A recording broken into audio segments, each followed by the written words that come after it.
Donc, les différentes dimensions de ce conflit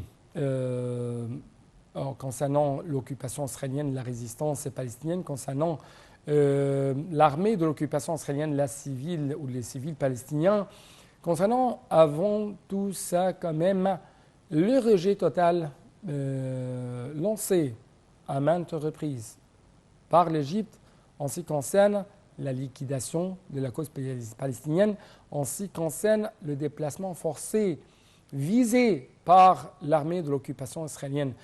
Donc toutes ces différentes dimensions de ce conflit vont être proposées aujourd'hui durant les prochaines minutes avec les explications et les éclaircissements de notre invité de marque, M. Hani Abdelaziz, bien sûr analyste politique et de renommée internationale, un expert onusien dans le domaine de maintien de la paix et la résolution des conflits. Monsieur Hani Abdelaziz, toujours vous êtes le bienvenu. Merci, cher monsieur. Merci beaucoup, monsieur. Et permettez-moi de vous proposer cette question.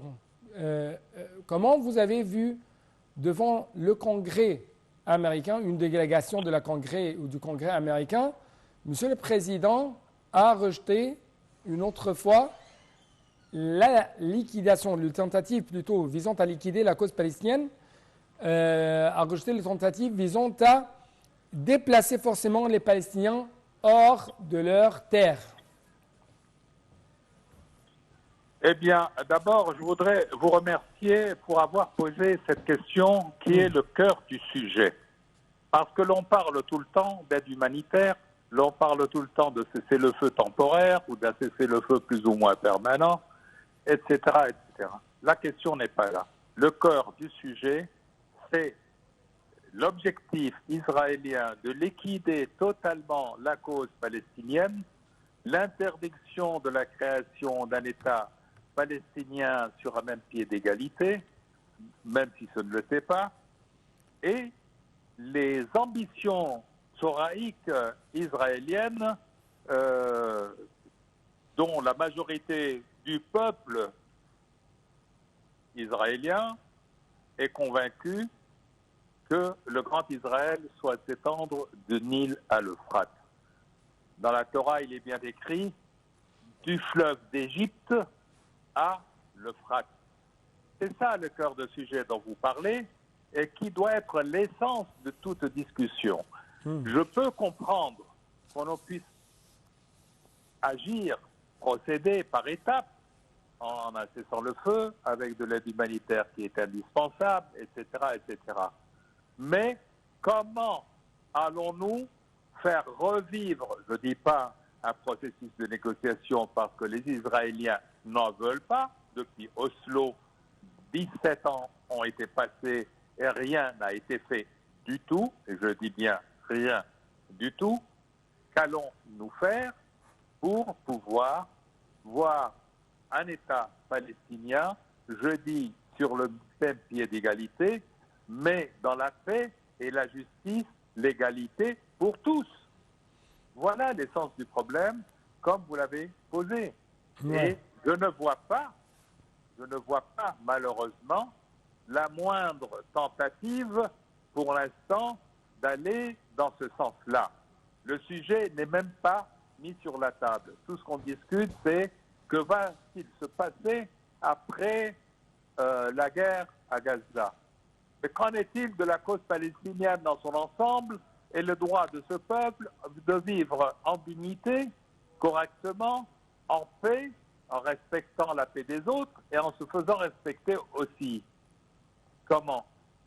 C'est là le sujet qui m'inquiète le plus possible, mais qui m'inquiète encore plus, c'est les tentatives israéliennes de vouloir pousser petit à petit la liquidation de la cause palestinienne aux dépens de l'Égypte, aux dépens du Sinaï, ce qui n'est pas nouveau, ce qui est dans leur livre dit sacré.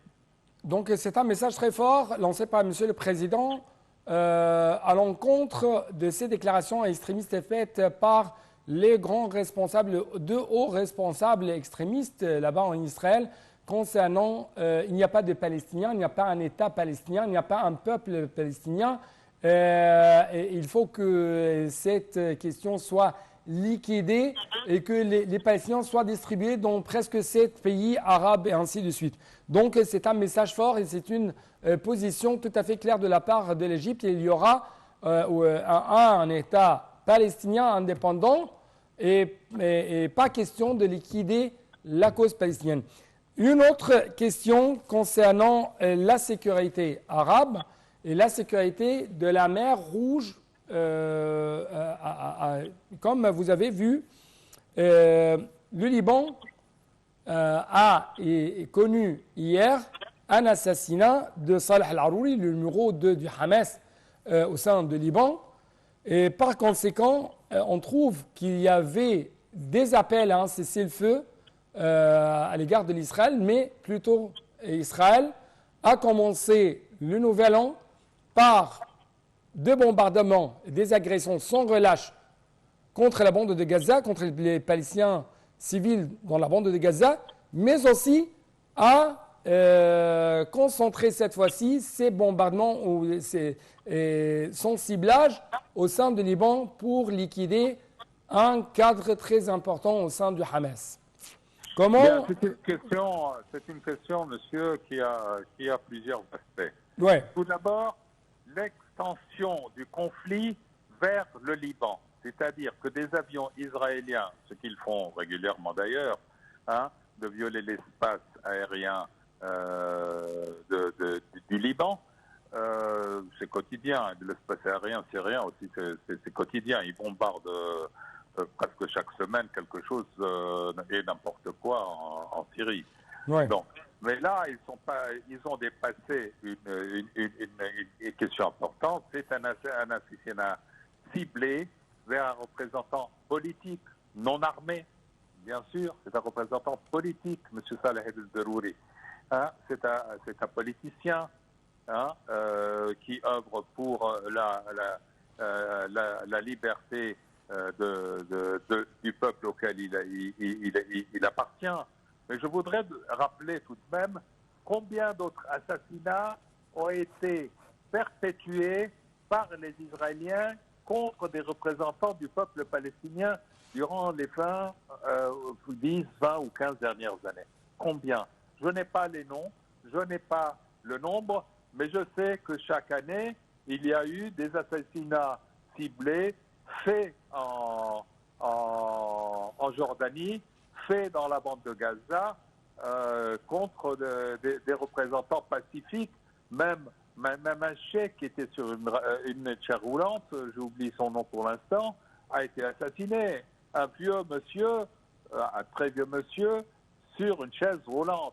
Monsieur, les Israéliens ne comprennent que le langage de la force. Ouais. Et c'est malheureux que le monde arabo-islamique ne soit pas capable de prendre des positions claires et nettes à ce sujet. En faisant pression, je ne dis pas en faisant la guerre, je ne suis pas en battant-guerre, je ne suis pas en battant-guerre.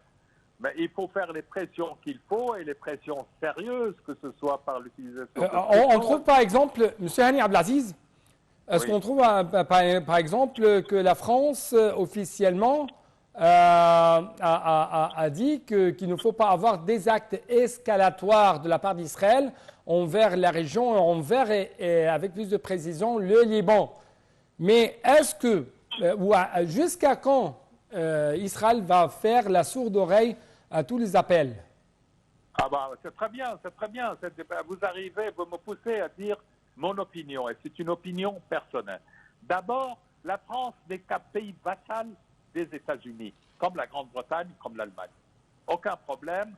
Ce que les Américains vont décider, les Français, ils vont faire du bout des lèvres quelques déclarations à droite ou à gauche, mais il faudrait revenir aux premières déclarations du président français Macron, qui était très, très, très dur envers les Palestiniens, et qui a ignoré les causes profondes de ce conflit et qui a limité tout cela aux attaques palestiniennes du Hamas du 7 octobre, Ouais. qui sont, à mon avis, des ripostes à 75 ans d'occupation et de brutalité.